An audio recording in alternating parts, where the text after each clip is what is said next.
நிறைய நம்ம வாசிக்க நம்மளுடைய அறிவு மேம்படும். ஓகேவா? இப்ப இந்த வாசிப்பு இயக்க புத்தகங்கள் கடந்த ஆண்டு தமிழ்ல மட்டும்தான் இருந்தது. இந்த ஆண்டு பாத்தீங்க அப்படின்னா ஆங்கிலத்துல மொழிபெயர்க்கப்பட்டு, அதுல எஸ்பெஷலி நிறைய ஸ்டோரி இங்கிலீஷ்ல நான் டிரான்ஸ்லேட் பண்ணியிருக்கேன். இன்னைக்கு பாத்தீங்கன்னா ஐ மேக் தோசா, இதெல்லாம் லாஸ்ட் இயர் நாங்க டிரான்ஸ்லேட் பண்ண ஒரு இருக்க எல்லா புத்தகம், அந்த நுழை நட ஓடு பற அனைத்து புத்தகங்களையுமே ஆங்கிலத்துல மொழிபெயர்த்து இருக்கேன். சோ அதனால ஆங்கிலத்திலே நீங்க வாசிக்கணும். இன்னைக்கு முதல்ல உங்க பள்ளிக்கு நான் இது வரைக்கும் வந்ததே இல்லை. என்னுடைய 15 ஆண்டு கால டயட்ல நான் ஒர்க் பண்ணா கூட இன்றைக்கு தான் இந்த பள்ளிக்கு வந்திருக்கிறேன். இதற்கு முன்னாடி என்னுடைய மகனை இந்த பள்ளியில சேர்த்து விட்டு, என்னுடைய மகன் இங்கதான் 1ஆம் வகுப்பு படிச்சாங்க. சோ அவனை ஒரு பேரண்டா வந்திருக்கேன், ஒரு டயட் ஃபேக்கல்ட்டியா இன்னைக்கு தான் வந்திருக்கேன். சோ இந்த திங்கட்கிழமை டிசம்பர் மாதம் முதல் நாள்ல உங்களை அனைவரையும் சந்தித்து இந்த வாசிப்பு இயக்க புத்தகத்தை நம்ம வாசிக்க போறோம். வாசிச்சிடலாமா குழந்தைங்களா?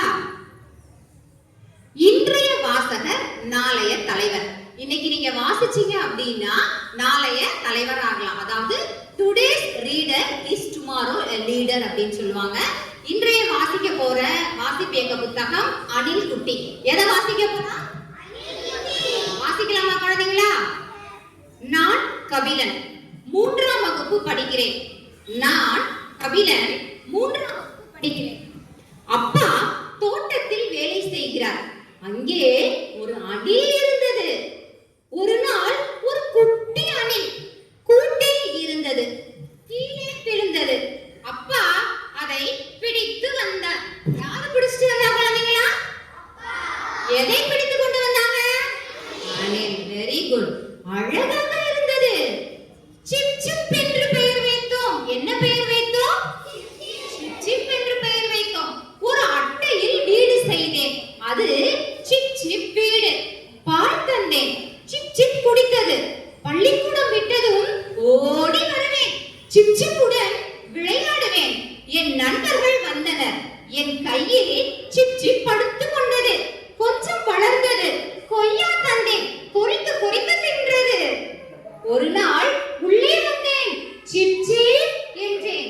குதித்து ஓடி வந்தது. அப்பா கடலை வாங்கி வந்தார். இருவரும் சேர்ந்து தின்றோம். ஒரு நாள் எனக்கு காய்ச்சல். அம்மா மடியில் படுத்து இருந்தேன். சிப் சிப் என்னையே பார்த்தது. இப்போது சிப் சிப் வீட்டில் இல்லை, தோட்டத்தில் விளையாடுகிறது. நான் என்ன செய்திருப்பேன்? சொல்லுங்கள் பார்க்கலாம். பிடிச்சிருக்குதா உங்களுக்கு இந்த கதை? சோ இன்றைய உங்களுடைய தலைமை ஆசிரியரும் உங்களுடைய ஆசிரியர்களும் உங்களுடைய பள்ளி நூலகத்துல இந்த மாதிரியான வாசிப்பு இயக்க புத்தகங்கள் வச்சிருக்காங்க.